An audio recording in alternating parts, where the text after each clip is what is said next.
بہت پہلے ایک چھوٹے سے گاؤں میں یاسین نام کا ایک لڑکا رہتا تھا۔ ایک دن یاسین کھجور کے ایک لمبے درخت پر چڑھ کر کھجوریں چننے لگا۔ اوپر پہنچ کر اس نے دیکھا کہ کھجوریں ابھی پکی نہیں ہوئی۔ مایوس ہو کر اس نے چند دنوں میں واپس آنے کا فیصلہ کیا۔ جب یاسین نیچے اتر رہا تھا تو ایک بزرگ درخت کے پاس آئے اور کہا، یاسین، کیا تم چاہتے ہو کہ یہ درخت کس کا ہے؟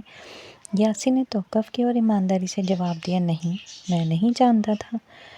تو دانا آدمی نے مسکرا کر کہا، اسلام میں دوسروں کا مال کا احترام کرنا ضروری ہے، یہاں تک کہ ایک چھوٹا سا عمل بھی، جیسا کہ بغیر اجازت کے کھجور لینا، جب تک مالک اجازت نہ دے۔ یاسین کو افسوس ہوا اور اس نے وعدہ کیا کہ وہ اجازت لیے بغیر دوبارہ درخت پر نہیں چڑھے گا۔ دانا آدمی نے بات جاری رکھی، اللہ ایماندار اور انصاف پسند لوگوں کو پسند کرتا ہے۔ اگلی بار اگر آپ کچھ چاہتے ہو تو صرف پوچھیں۔ کچھ دنوں بعد لیں درخت کے مالک کے پاس گیا، معافی مانگی اور پوچھا کہ کیا وہ کچھ کھجوریں پکنے پر لے سکتا ہے۔ مالک یاسین کی دیانتداری پر اتنا خوش ہوا کہ اس نے کہا کہ کیا تم چاہتے ہو، تم جتنا چاہتے ہو لے سکتے ہو۔ اس دن سے یاسین نے ایمانداری اور دوسروں کے سامان کا احترام کرنے کی اہمیت سیکھی۔ یہ سبق اس نے زندگی بھر اپنے ساتھ رکھا۔